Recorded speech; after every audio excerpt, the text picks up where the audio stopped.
They've been around for quite some time, and they've really been the pioneer in helping to digitalize the multi-day tour distribution. Because Yeah. up until TourRadar came along, it was really hard to sell multi-day tours online because the operators just didn't have the underlying technology, which is why we're talking about that today, because WeTravel obviously provides the underlying tech, and then TourRadar can provide the distribution in the same way that we see with companies like Fair Harbor and Boken on the day tour side, working with companies like Viator and Get Your Guide in order to distribute through OTAs.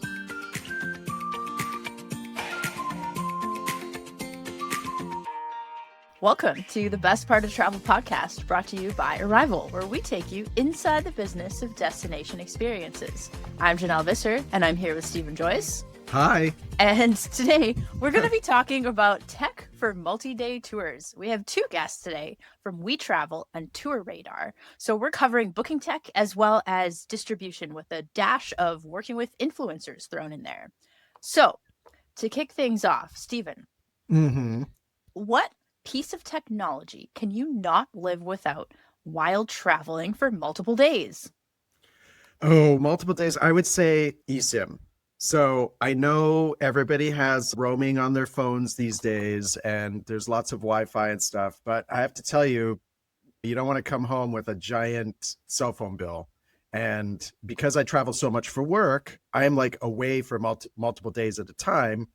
Having an eSIM and being able to load it up when I go to especially Europe or Asia is so helpful, because it's just way more cost effective. So highly recommend eSIM. And then you've got your phone. Yeah. If of course you want your phone with you while you travel. It's different for business than for like leisure, right? Like, yeah. I don't care so much when I'm on leisure because I don't want to be connected necessarily, but traveling for work, it's a necessity, unfortunately. Yeah. How about you? eSIM is a great answer. They're so useful. And when I thought about this question, I was worried both of us were just going to say smartphone and that it would be a dumb question. But I thought about it for a while and I was like, you know what? Actually, somehow I used to travel without a smartphone and I survived. Right? But what I didn't travel without is a camera. So I'm gonna keep that as my answer, because obviously now my smartphone has a camera. I don't normally travel with an actual like camera a big anymore. DSLR. Sometimes I will, but just knowing that past Janelle survived without a smartphone somehow and had great adventures, but she didn't go anywhere without a camera. I'm gonna say camera, and I'm now in today's modern world, I might die with just a camera and not a smartphone and the eSIM, but I know it's possible. So I'm going to say that's the one that I can't live without. Yeah. Yeah. It wasn't that long ago that we all traveled without smartphones, right? We had cell phones, but you printed out MapQuest maps on your computer when there was MapQuest. But even like before that, you had what? Maps. You had to go get a map. A city map, or you talk to the concierge or whatever. Map books or guidebooks, or you had friends who knew where things were. Yeah. Honestly, I am surprised, Janelle, that you aren't doing that whole millennial thing with going back to film cameras and doing 35. Did you know that's Apparently Gen Zs are getting dumb phones because they don't want to be so on the screen all the time. And so they're like going back to having regular regular phones. no. And I think I have one of those in a box somewhere. Yeah. Maybe I should pull it out. I know. Cool. Today we're going to bring on our guests in a moment, but first, a message from our podcast sponsor. Protect Group offers a service called Refund Protect. The way it works is that an operator or reseller offers Refund Protect at the time of checkout for an extra fee, usually around 10% of the ticket price. If the guest can't go because of some unforeseen circumstance, they request a refund through Refund Protect, and they get 100% of their money back, including the fee. The best part is the operator keeps 100% of their revenue, and they make a little extra. So to find out more, go to protect.group/bestpartoftravel. So 2 guests today, and this is a fun one because this is like a tag team episode, right? I interviewed Travis Pittman, CEO of TourRadar, and you interviewed, do you want to tell us who you interviewed? Yes, I interviewed Erika Sternburg, formerly of Fair Harbor, but now with WeTravel, which is a booking and payments platform for multi-day tours. So we're going to go through both of them. We'll start with Travis and talk about multi-day tours and booking or selling multi-day tours, but what they call organized adventures on their platform. And they have over 2,500 multi-day operators offering over 50,000 organized adventures in over Hmm. 160 countries. So they're pretty spread out, pretty wide-ranging company representing a lot of different tour operators. And basically they're not providing the tours, but they're hosting like an Mhm. online travel agency style, a platform for those tour operators to sell their tours online. Yeah, Is and that they've been around for quite some time, and they've really been the pioneer in helping to digitalize the multi-day tour distribution. Because yeah. up until TourRadar came along, it was really hard to sell multi-day tours online because the operators just didn't have the underlying technology, which is why we're talking about that today, because WeTravel obviously provides the underlying tech, and then TourRadar can provide the distribution in the same way that we see with companies like Fair Harbor and Boken on the day tour side, working with companies like Viator and Get Your Guide in order to distribute through OTAs. Yeah. And so we talk a lot about tech on the day tour and activity side, but it seems like for multi days, as we're getting into this topic, there's less out there in terms of tech. Would you say that's been your impression? Yeah, I've looked at multi-day tech for a long time. In fact, the very first version of ResGo, when we released it back in 2007, actually had a version or a module in it for multi-day tours, for what we called package tours. That was something that we were looking to support back then, but it was just so complex.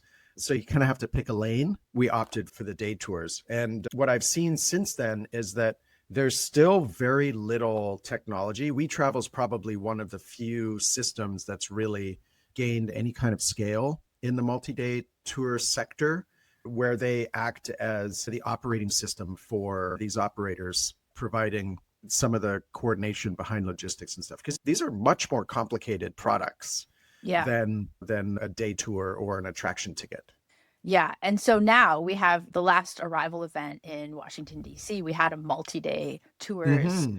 track, and we brought in some folks, including Travis from TourRadar, to talk multi day tours. And it was interesting because there was so much energy around it, and people were really excited to be at Arrival talking about multi day tours because it's usually just been day tours, activities, and attractions. And this is it's almost like it's a whole other ball game. Oh But yeah, totally. obviously Yeah. there's a lot of cross compatible ideas and topics and things to talk about, and it's happening in a different way. But because multi-day tours are now seeming to come more to the forefront of public consciousness when we're talking about meaningful travel and Mm-hmm. solo travel, but solo travel with a group, but there's more opportunity now, I think, to integrate the two sides, so it's exciting. Yeah, and to be fair, the only way that multi-day is going to get the kind of scale that we've seen happen with tours and activities is if they adopt technology in the same way that tours and activities have. I don't have any data around the tech penetration on multi-day tour operators, but I would hazard to guess it's probably far less than Yeah. tours and activities at the moment. I would probably say it's like close to like where tours and activities were about 10 years ago. Yeah. Hopefully we'll have that data soon. I know that it's currently one of the things that Arrival is researching. I think I'm allowed to say that. So cool. That's great. Yeah. Yeah. So we're going to go to the Travis interview first of all. And this is a bit of a shorter one. We talked just before Arrival. So one of the things we talked about was how you get your tours, your multi-day tours found online. And they have a really interesting new way that they're doing that. So let's get into it. Let's get into it.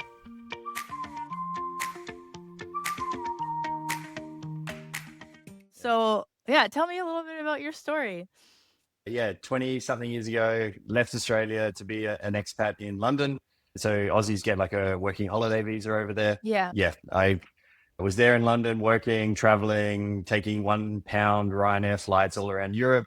On one of those trips, I met a Austrian girl, which is how I ended up in Vienna, in Austria. Okay. And so my brother and I were living together in London. We started another startup in travel around this. It was a bit like a Facebook or an Instagram, so sharing photos and online blogging. And we pivoted that into TourRadar, and that launched in 2010 on the back of a failed sailing adventure in Croatia that was failed only for a little bit, but ended up being one of the best trips we've ever done. And funnily enough, I'm just thinking now in a week's time, I'm going back and doing pretty much exactly the same trip. So hopefully we do it better this time. So going back to your roots, that's cool. Yeah. No, we had the tour operator didn't turn up, and it was almost a completely failed thing, but it in the end worked out, and we just came out of it. There was a multi-day trip on the other side of the world. There's no customer support. There was no, payment way to get my money back if it was going to go wrong. And basically all these things we built into TourRadar over time. But yeah, it was the origin story came from Croatia. Yeah. Wow. That's cool. Yeah. So why are you excited about bringing multi-day to Arival? I think the thing is, we talked about it a while ago between Bruce and Douglas to do it. But I feel that it's just been a gap. And the reason we created our adventure together, was that there was nothing specifically for multi-day. So if you looked at all the different players out there, they were not focusing the content or the networking and all that on multi-day players. And I feel now is the right time that, they've become to a point where they are merging more and more. We are seeing more day tour operators considering, okay, maybe I can create more longer trips or multi-day. Maybe it's more profitable. Maybe it's an area that I haven't thought of, more private, more custom, more tailor-made stuff. So I really, I'm excited because there's these DMCs, these tour operators who have been around doing this stuff forever. And I think it's such a good melting pot that we can bring where you've got all these day tour and activity providers. I think everyone can learn so much from each other on that. Yeah. Yeah, definitely. And I love multi-day. Multi-day is my jam. I used to work as a tour Excellent. guide, as a multi-day Good. tour guide. So Great. Yeah.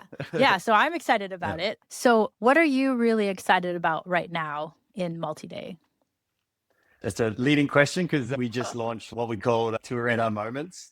And it basically is exactly what I was just describing of connecting user-generated content to bookable products, all within an app or, through one single link. A person can view a reel and then be booking that exact tour that a person went on. So we just feel that there's such a improvement in conversion, improvement in trust, tapping into new audiences of micro influencers who maybe have 5,000, 8,000 type followers, but they have a loyal following who, if they've done a trip or they've been on something, there's going to be a lot of trust then to go and book that. So we're very excited about Moments. The reception, both from our customers as well as the industry, has been amazing. And we feel it's the way to get out a little bit of the Google ecosystem because we're all very, very dependent on it. And I think we're all trying to work out how do we acquire customers from different parts of the online world or the mobile world or the AI world, whatever it is. And we're pretty excited by that by now. Yeah. And so how does that work from the operator perspective? If they want people to promote their products or they want influencers to promote their products, can they connect through your platform? Or does it happen? Yeah, the way it works is anyone can come into the app and they can go to Moments and actually say, I want to upload a moment. They have to select a tour operator and then the tour that it's from. If the tour is not listed there, they actually can say which country it's from. So we're always connecting it to something that's bookable. And it's obviously always, if it's Intrepid or G or whoever it is, or a DMC, you're seeing that brand. Then you're actually going to the booking page. You're actually driving business there. So there's a lot that those operators can be doing. And I think once we start to get a bit more momentum with it, they'll start to realize that, hey, getting more content in there. And it's not just about it being in Moments. It's also having it on TikTok and having it on Instagram, having it in YouTube Shorts. It's super valuable for just more exposure, more social proof, and just inspiration at the end of the day. Why do you think it's so important for operators to have that social content now? For multi-day, the average order value is $3,000. And so people don't just look at in the past, people would get a brochure, a very high glossy, very nice brochure from a travel agent. And that was the trust, and the trust from the travel agent would actually help across that. There's been this gap. We've obviously built a lot of stuff to help bridge that gap to book online, but it's still quite static and stale. There's a lot of text. There's maybe one or two photos. You can't really get a feeling for it. So this real-time, raw, authentic, we call it, this mix between very raw, authentic footage, which is going to be shaky and there's not going to be beautiful stuff, but that's how it is, and that might be the demographic that you feel similar to. So yeah, we feel it's just so ubiquitous now, like social, that you are just ignoring something too big now to not start to look at it. Yeah. And so how does it work if I am like a startup multi-day operator and I want Yeah. people to come on my tours to help Mhm. promote them? How does that work through your platform? Yeah, multi-day operators can apply to join. We do have moderation. We obviously don't want to take on anybody. We do moderate and check that they are relevant. They do some sort of history, but we have actually really helped so many small operators who, like yourself, you said you were a guide. There's been companies that have formed like in Asia, like One Life Adventures and Intro Travel. Like they came out of guides who worked for some of the bigger brands. And so then they're like, I can do this differently.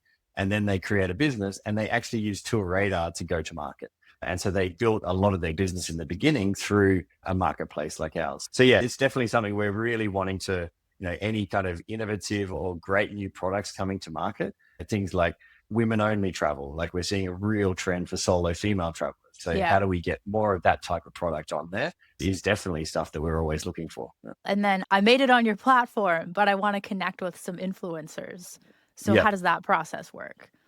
So that's still early days. So we have what we call our ambassador program. Okay. We've got a few hundred ambassadors, like the actual creators, and it could be a creator with 5,000 followers right through to we've got a couple who have got like 1 to 2 million followers. So we're actually trying to bridge that gap now, where if an operator wants to run a campaign where they want to send an influencer on a trip and gather content, and then we do a share on that, that's through we have an internal team called the TourRadar Marketing Solutions team. Okay. Where we can actually make that happen. Yeah, but there's a whole lot of stuff coming in the next month where we're really trying to really elevate creators and actually give them a lot more presence, but also connect them to the tour operators as well.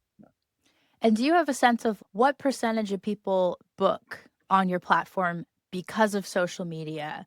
And is that growing?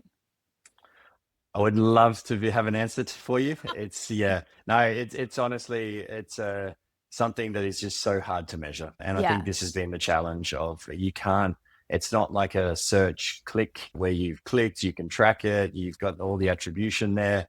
It's there is a bit of a leap of faith in some of this for sure. But it's definitely with all the changes to cookies and all the tracking and everything that Apple brought in, and it's really thrown a spanner in how to track all that. But yeah, it's something that you just have to say, all right, I've got to believe in this, and you just have to go down it. Yeah. And the traveler might not even always remember, oh, I want to go on this tour. I think I might have seen it on Instagram, but I'm not sure exactly but now I'm here seeing penguins in Antarctica or something like that.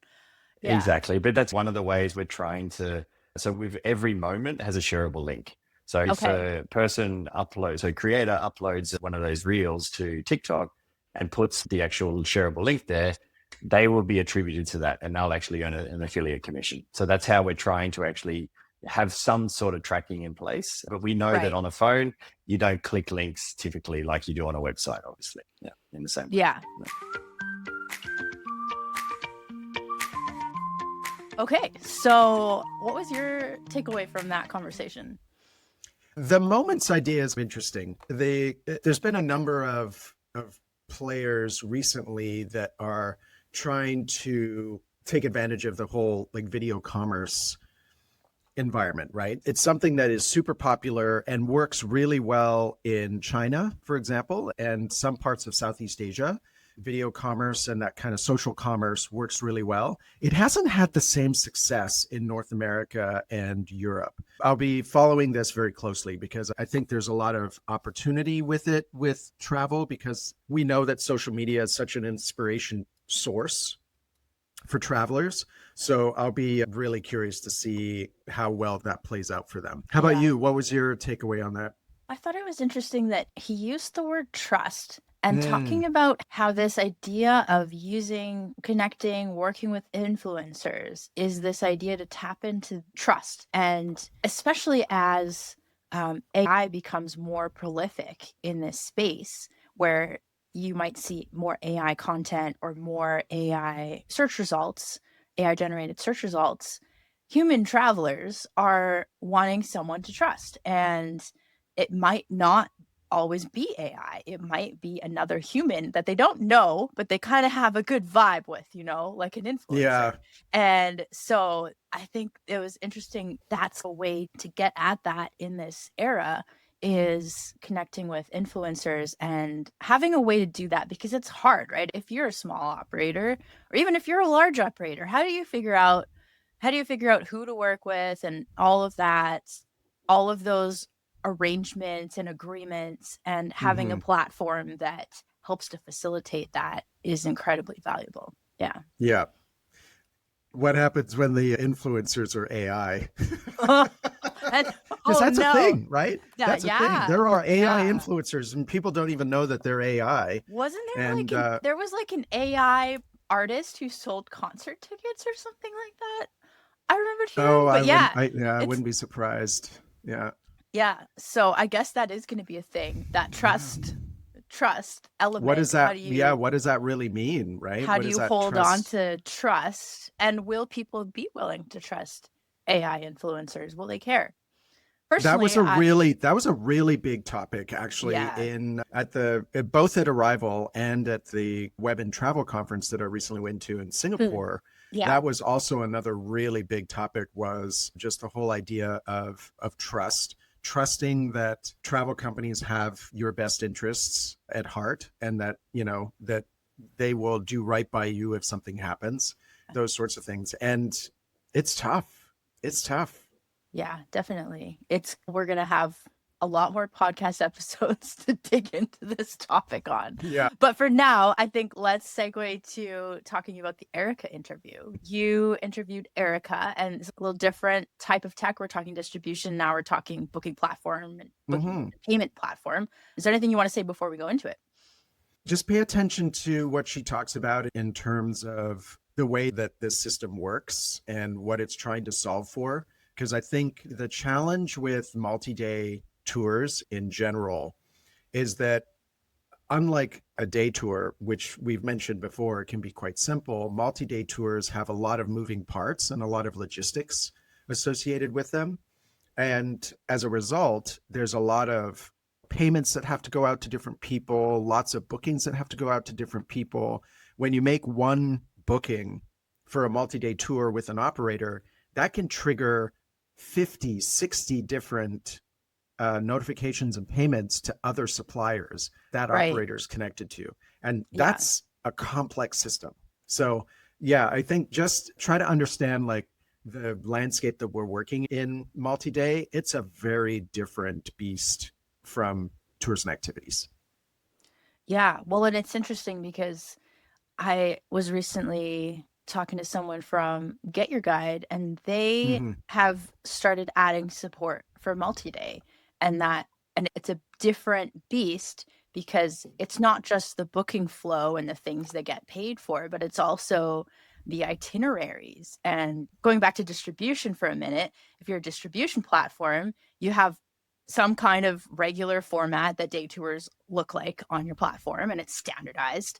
But then when you put multi-day tours in, okay, well, what about day 6, 7, and 8? People want to know what they're doing in some way, but the format can't be the same as a day tour because there's a lot more there. How do you format that in a way that's accessible? And if you're a platform that's been working with day tours and activities, how do you make that transition? So it's interesting that some of the day tour and activity platforms are starting to try to figure out the multi-day side of things too. Yeah. And I mean, we're talking multi-destinational, right? A multi-day tour may include multiple stops in multiple cities. Yeah. With van or bus transportation in between, with lodging at the destination, with food, with activities. all kinds of stuff. And some of them have flights and some of them have Yeah. multiple countries. And do you need a Mhm. visa? There's so many Yeah, factors involved. geez, yeah. I know that one. Okay. Make sure you check the visa requirements of the country that you're going to in advance of travel. I'll just say that right now. We can save that for another episode. Yeah. Okay. Now you've got everyone. It's a cliffhanger. Yeah. Okay. Anyway, let's get into it with Erika.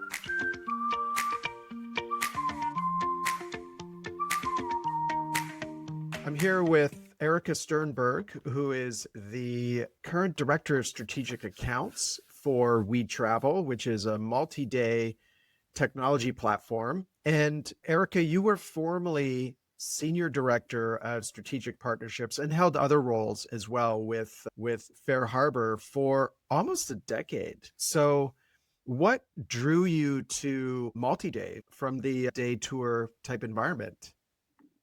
Yeah, great question. So that's right. I was at Fair Harbor for just under a decade, and I played both roles in the sales side and the partnership side, a mixture of working individually with operators and also leading our partnerships team. And I really loved working with the day tours, attractions, activity operators. I think that side of the industry is super interesting. It's very fast moving, very high volume at times. And something super important there is the last minute bookings and destination bookings and making it really easy for travelers to say yes in the moment. And as I said, I also worked a lot on the distribution side, building partnerships with OTAs to get those experiences in front of more travelers.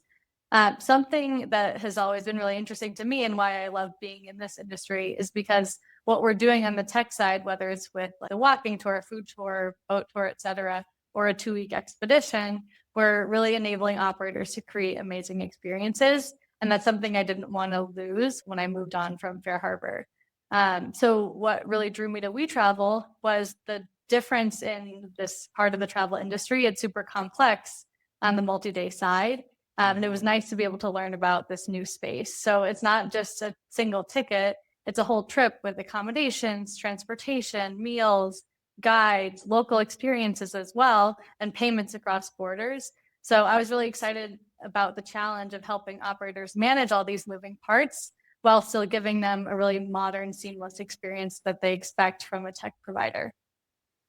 Yeah, that's so interesting because, multi-day tech has been around for a while. There's a number of platforms that kind of support multi-day. They're sort of more geared towards what would traditionally be called inbound operators, right? And you've probably seen that. And they are super complex. Like you're dealing with multiple suppliers. You're trying to, when something is booked, you've got to notify multiple people and stuff. And why do you think that the tech hasn't evolved in the same way that the destination experience tech has? Yeah, I think, and that's a good point. There has been technology around for a while, and some of it is really like super custom because the needs can be pretty complex. I think it's really the size and the complexity. So like day tours on one hand were really low hanging fruit, like high volume, easier to standardize, although we know standardization has also been a challenge and really quicker to build tech for. And that's where we saw the investment flowing. I think on the multi-day side, it's a bit harder. No two trips look the same. It could be a yoga retreat, it could be a cycling trip across 3 countries, or it could be student travel. And operators might be managing unique traveler data, complex payment structures with deposits and payment plans, and being able to accept currencies that are not your own. And then there's also the whole partner side. So there's the connecting with, managing, and paying dozens of suppliers. And that's why I think it's really exciting on the tech side at the moment, because operators are looking for more comprehensive tools that they can use for really all aspects of their operation. And companies like us at WeTravel are really helping solve that. For example, we're working on our partner hub at the moment, which is a great example. It's really designed to take what was a very manual process in finding and managing and paying suppliers and making it flow directly into these itineraries and quotes and payments. So I think it's nice to see that the gap is going to start to close a bit more. Are you finding that, a lot of the things that you learned at Fair Harbor in terms of like one of the big things with Fair Harbor was the standardization around Stripe for payments, right? And the ability for everyone to take credit card payments and to use Stripe Connect and all of that technology that kind of underpins the payment side. That's a big part of multi-day is, how do you make sure that when you get paid that you can pay your suppliers out in real time and keep that easy? Because that's a real burden. Are you finding that's a big part of what you're doing with WeTravel as well, is like underpinning all of that with the ease of the payments technology that you're seeing in the marketplace now? Is that a big driver for where you've been able to go with the technology? Yeah, absolutely. We are working with companies really all around the world. And if you think about a multi-day trip, like what comes to mind for you? For me, it's like a safari in Africa. But Safari, what comes to mind for I you? think everybody probably thinks exactly. safari. Yeah, or like hiking in Machu Picchu. And Yeah. we work with a lot of operators in both of those areas. And they have a certain bank account that they're working with, but the customers are generally coming from America or from Europe. So it's super complicated, and customers want to be able to pay in their local currency to save on credit card fees. So we're seeing that there's really a big need to really streamline and optimize that so that companies and customers can save money and receive money in the correct currency that can then flow more easily into their bank account. So we're seeing that the payment side is super important. And then the other piece too is in being able to pay local suppliers that they're working with. So maybe those suppliers might have a different bank account. Let's say you're a safari operator that's based in the UK and you send customers from the UK into Africa. You need to be able to convert that money and pay your suppliers the way that they need to be paid. So I think that's a really interesting area that's exciting to learn about and be able to tackle.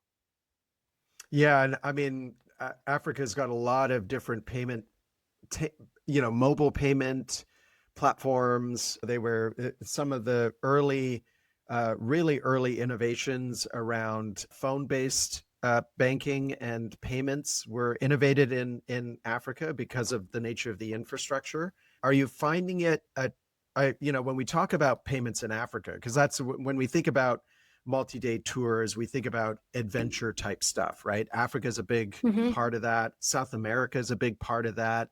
Asia Pacific is a big part of that. These are areas that have a lot of different currencies, a lot of different languages. How are you, within your platform, I guess, simplifying or dealing with the challenge that those things bring up in terms of locality, language, and currencies? Are you building a lot of that tech yourself, or are you finding partners that can help with that?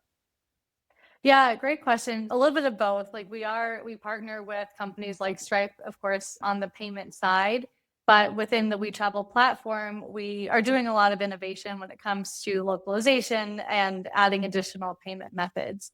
So I think there's probably 16 to 20 currencies that we can currently price tours in. And then there's a growing number of currencies where a customer can even pay with their local bank account. So we see a lot of times for these big transactions that customers might want to pay with a credit card for points, but they also might prefer to pay with their bank account. So we're trying to open that up more and more to enable those customers to be able to pay in the method that's preferential to them. Or for example, in Amsterdam, they might want to pay with Ideal or with SEPA. So we're trying to make it so that customers are able to pay in a local currency. We, of course, have more currencies to unlock, but we've made a lot of great progress. I want to bring the conversation back to something you said earlier about, just multi-day operators having to work with many suppliers on the ground. We know, for example, with a safari, right? If we look at a safari, there's multiple components to that. There's the lodging component. There's the actual activity during the day, which might be the safari, going to the park to see the animals, et cetera, or there might be other things as well. How can single day operators, because really when we talk about experiences, there's people going to be listening going, I'm a day tour operator. How can I get more involved in multi-day? Talk to us a little bit about how those single day operators are part of that multi-day ecosystem. And if they're not, how they can be part of that ecosystem and work with multi-day operators to, get more distribution. Yeah, that's a really great question. And I think there's a really huge opportunity to link the two, which is great. And some of it's already happening, but I think there's a lot more discoverability that can come. So like multi-operators do already weave in local experiences like restaurants, hotels, activities, and whatnot. But the process can be like fragmented and manual at times. They might need to just, if they don't already have relationships, they have to create those relationships with the local activity providers. So they have to like kind of chase them down from a sales perspective. So what we're trying to do to solve it on WeTravel side, and I know there's other technology providers that do something similar, but we're solving it with our partner hub, really building a network of suppliers that can actually upload their content and pricing soon into Is that WeTravel. like a marketplace, basically, or? It's a form. It's more of, it enables you to build an itinerary. So it's not a marketplace on the traditional distribution side where we think of like someone booking on Viator and that pulling inventory from a Fair Right. Harbor. It's more of, I have all of these tours and activities and these are my prices and this is all of the content. And a multi-day operator can access that information, reach out, and they can then add it into their itinerary. So add the content and Okay, so pricing. And then almost like a product catalog, like yeah, a pretty much. global product catalog where you can kind of pick and choose pieces for your package. Yeah, exactly. Okay, cool. And it's super interesting. And I think like step one is just like making it available to be part of that itinerary. The other side, of course, is then being able to actually book that activity. So I think we're solving step one first, which is being able to allow tour operators to upload their content and pricing into the partner hub. And then step two is, okay, now the multi-day tour operator is able to see, okay, these are the activities that I can add into my itinerary.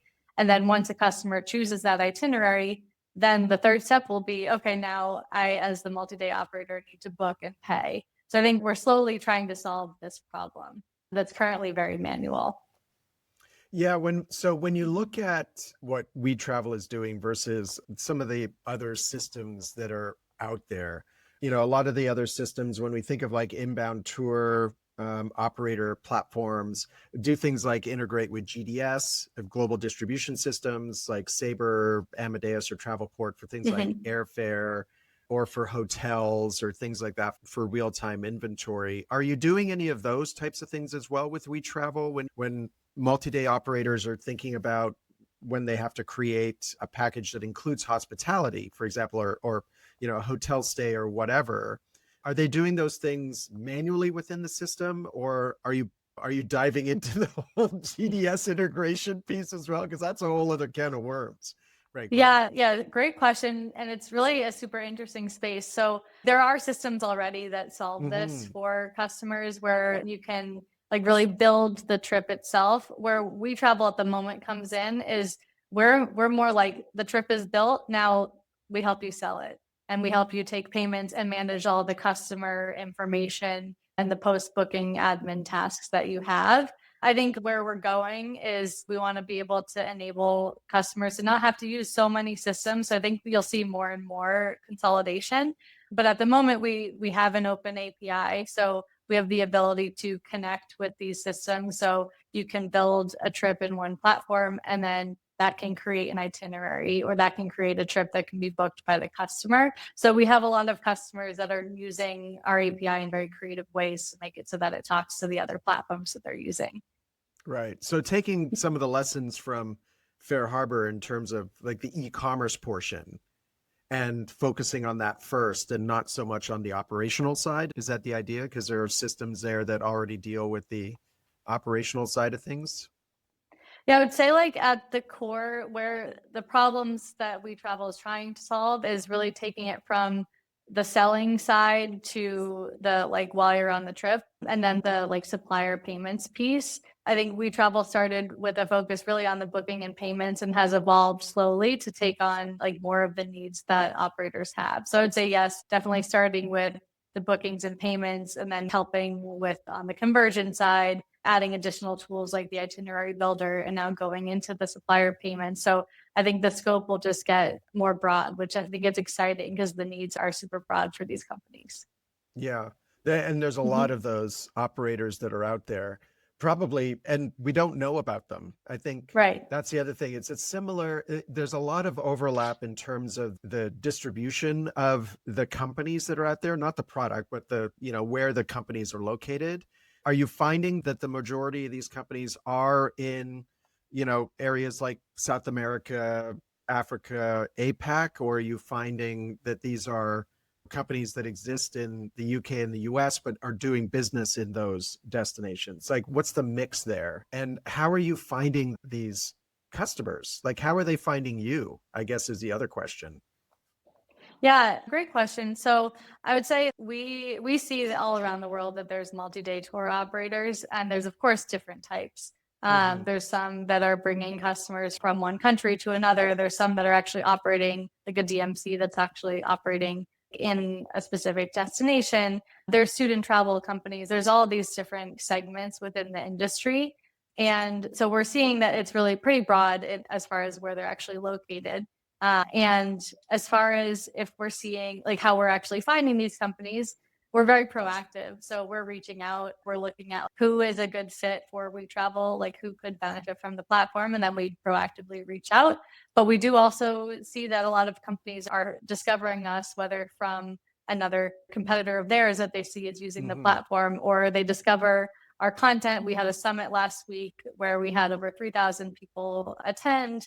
And I think there's different ways that companies are discovering WeTravel. And then the third way I would say is because we have this supplier network that's growing, we see that a company is using WeTravel, they get their suppliers to join the WeTravel Partner Hub, and then they think, oh, maybe actually I can also use this platform because it's really easy for me to receive payments from the partner that I have. So I think there's a lot of network effect to be had there too. Yeah, that's amazing. So I mean, WeTravel is not new. It's been they've gone through a Series B. They've raised 27 million, something like that, in funding, and you've built a pretty impressive platform. Where are you at right now in terms of the size of the business from, and you don't have to talk about numbers, obviously, if you don't want to, but how have you seen the company grow over the last few years, and where do you see it going in the next 3 to 5?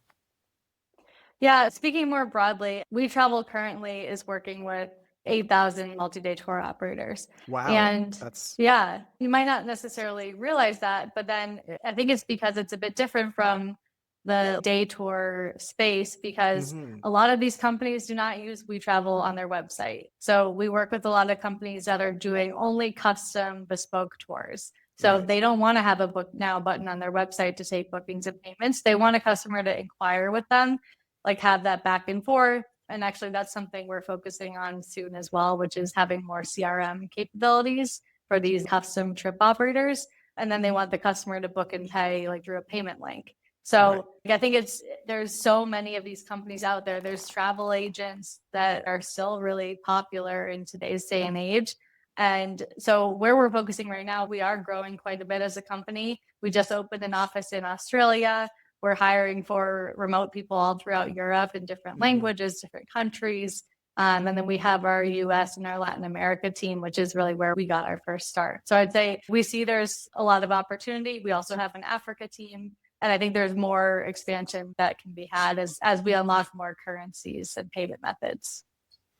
Yeah, and you're based out of Amsterdam, is that right? Is that where the headquarters is, as well as in Europe? Yeah, so the headquarters is in Amsterdam. We're actually currently opening an office in Chicago and we have an office in Baku for part of our engineering team.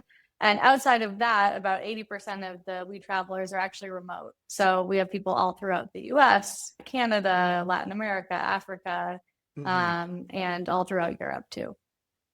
So talk to me a little bit about because you mentioned travel advisors, right? Travel agents or travel advisors. Yeah. And we know, looking at who travel advisors work with, that they generally work with more affluent travelers that are looking for, like you said, bespoke, custom, personalized experiences, or more meaningful, passionate, interest-based travel.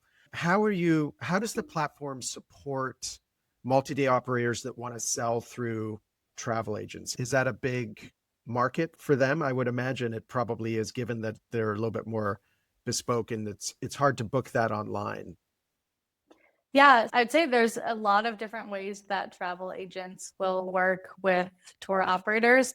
There's also travel agent networks or host agencies with that like empower a lot of different travel agents at scale with their group pricing. So we see a lot of different ways that they're able to use WeTravel.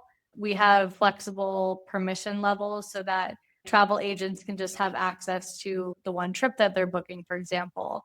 We also see that with our like partner network and the supplier payments that companies can or tour operators can pay travel agents their commission that way. So I'd say there's a lot of ways that we can enable travel agents to be able to work with companies using WeTravel, or they can use it themselves if they're taking payments from the customers directly. Oh, that's really interesting. Yeah, because I would imagine there's probably a lot of multi-day operators that would love to work with, for example, Virtuoso or with Ensemble Travel Group, or those types of consortia, and the agent networks that exist within those, or a company like Flight Center Group, for example, that has lots of high street operators across Australia, New Zealand, and into Canada as well. Yeah, those agents, even though the start of e-commerce and online travel rung the death knell for travel agencies and advisors, that didn't happen. They just sort of shifted who they focus on and what they sell, and have become very good at selling that type of travel. Passion-based and interest-based travel is a big trend right now. What are you seeing? Like, how are multi-day operators addressing that? Are they, what kind of products are you seeing in the market now that you're excited about? I think there's really a wide range, and you'll see some operators that really specialize on a specific segment or customer type. For example, we have some companies that are doing knitting tours or knitting experiences. Oh, wow, I know that's there's, very niche. yeah, I know. Very, I would do it. Yeah, very niche. Sounds great. Yeah. And then we have a lot of companies that are focused on like religious tours in certain areas, or there can be a lot of sports tours. There's companies that are running fan trips for certain sports teams. So I'd say, yeah, there's a lot out there, and we do see a lot that's specialized. And then of course there's some that will run like one special trip for a certain customer segment.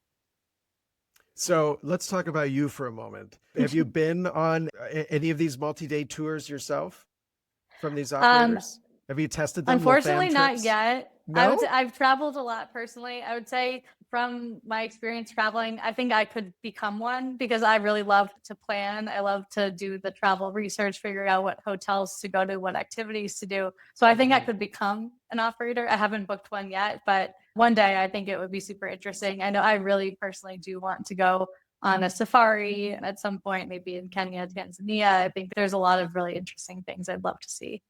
What tour would you create? If you're, because you said you'd be a tour operator because you love to plan and do, what would be your tour that you would want to sell and do?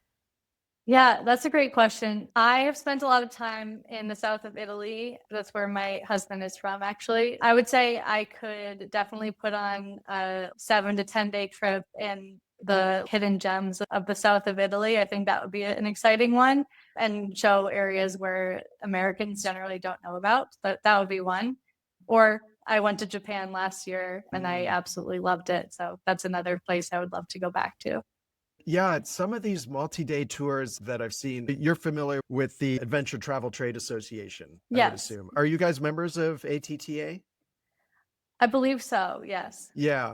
So, I mean, that is all mostly multi-day adventure tour operators. And I remember looking at investigating some of the multi-day tours that people put together. Safaris are a big thing. That's a big one. Multi-day hikes through South America, through, the Inca Trail and things like that are always super popular as well. But as we see passion and interest-based travel grow, and we're seeing millennials and Gen Z especially, and the thing with Gen Z, right? Everybody thinks Gen Z are kids. The oldest of Gen Z now are like they're approaching their 30s. So yeah, they're not kids anymore. No, they're not. These are people that they're delaying, in a lot of cases, they're delaying long-term relationships. They're not spending their money on things. They're spending their money on experiences. Like, they want to do cool and interesting things in the world. And so there's this huge opportunity now, and I think you're in an amazing space for this, to create these experiences for people that are truly life-changing, right? Joe Pine talks about the experience economy, and that the evolution of that is the transformation economy, right? The idea that you can create transformational experiences. And that's really what you're doing, is enabling that digitally, right? That's got to feel really great. Right.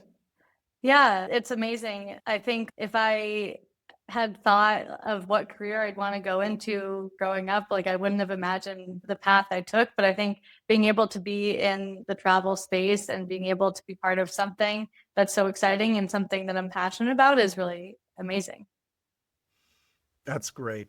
Thank you so much for being Yeah. with us. Thanks so much, Erika. Perfect. Thank you very much. Cool. So that was a really interesting conversation for me. The tech stuff is always a little bit more of a learning curve for me. So I'm always really interested to hear the different angles on it. And it's interesting that she was at Fair Harbor and then before moving into WeTravel. So, Yeah. she has this background in the day tour world. And now she's doing this with WeTravel, trying to figure out the other side of it. And it's so different, because I know tour operators, I've talked to tour operators who actually have two different booking platforms for their day tours and their multi-day tours. And that sounds so complicated. Yeah, because they're two totally different things. And Yeah. and quite often there's no or very little overlap between the two. And it's interesting, the Fair Harbor connection, because Ted Clements, who's the CEO of WeTravel, was the CEO at Fair Harbor for a certain amount of time as well. So there's a little bit of crossover there. So I think and they're both based in Amsterdam. That's the other kind of connection between the two. So I think that's They're just down the canal from each other. Just down the canal. That's right. Yeah, WeTravel is an interesting platform. They just closed another round of financing. They're growing really rapidly. They're expanding. I think they're being very thoughtful about how they approach multi-day, trying not to take too big a bite out of what needs to happen, because it's right. You can quickly go down a rabbit hole of tech that just becomes overly complicated. Because we talk about how operators on the day tour side have certain ways of doing things. This was something that always came up in ResTech, is that operators have, because there generally isn't a lot of best practices around the business side of doing things in tours and activities, because a lot of them are very passion-based lifestyle businesses. The people that run the businesses don't generally have a business background, right? They generally love what they do, and they have decided to build a business around it. And so they have certain ways of doing things that are different from how everybody else does it. So it's very hard to build functionality around one person's way of doing things. So in the multi-day space, because you're working with multiple logistics and multiple suppliers, people have different ways of doing things. Ultimately, it comes down to spreadsheets. So what they're really doing is trying to help bring all of that into a centralized system, make it easier to manage, and then provide a way to sell it. So their main focus, in the same way that Fair Harbor did this with tours and activities, is to focus on the sell side first. Yeah. And then worry about the logistics afterwards. So I think it's a great approach, because that's what everybody wants, is to be able to sell their stuff. And to be able to connect to a thing like TourRadar, that makes a lot of sense too. Yeah. And I thought it was interesting too that she mentioned the increase in travel advisor bookings. And because we talked about this with June a couple episodes ago, doing private tours or custom tours, and they work with a lot more travel advisors. But also from Erika's perspective, it's not an either or between online booking or travel advisor booking. They're trying to figure out how to bridge that gap and facilitate travel advisor bookings through their platform. So I thought that was an interesting way of looking at it and how to navigate the world and the future of travel bookings online. Yeah. Multi-day stuff is, for travelers, is complex, right? Yeah. And the level of information, the depth of information that travelers want when it comes to booking multi-day stuff is a lot more than booking a day tour, right? We talk about people comparing multiple products when you go to Rome and there's 5,000 options for the Colosseum. It's which one do I pick? And it's okay, that's a problem. But it's one thing.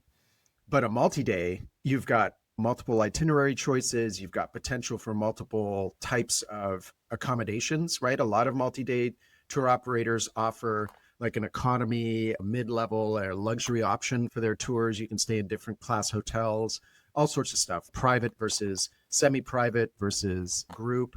It starts to get really complex. And for a traveler, they want a lot of time, especially if they're spending $5,000 on a tour, Yeah. they want to talk to somebody first. They're not just going to drop down their credit card online and be like, hope for the best. Unless you already know the company, Yes, brand. exactly. But Yeah, before you get to that point, that's a pretty big purchase. If a $60 walking tour doesn't work out, it's a less of a loss than a $5,000 15-day tour or whatever. Exactly. Yeah. Exactly. Yeah.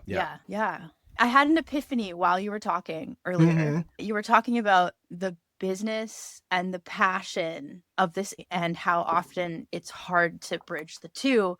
And that's what this podcast is. We are That's what this podcast is. Yes. the business part of the best part of travel. And I don't know, you're the business, I'm the passion. No, I'm just kidding. We're both the passion. we both have the passion, but also the ability to bring the business knowledge to people who have the passion. So that just got me excited. Yeah.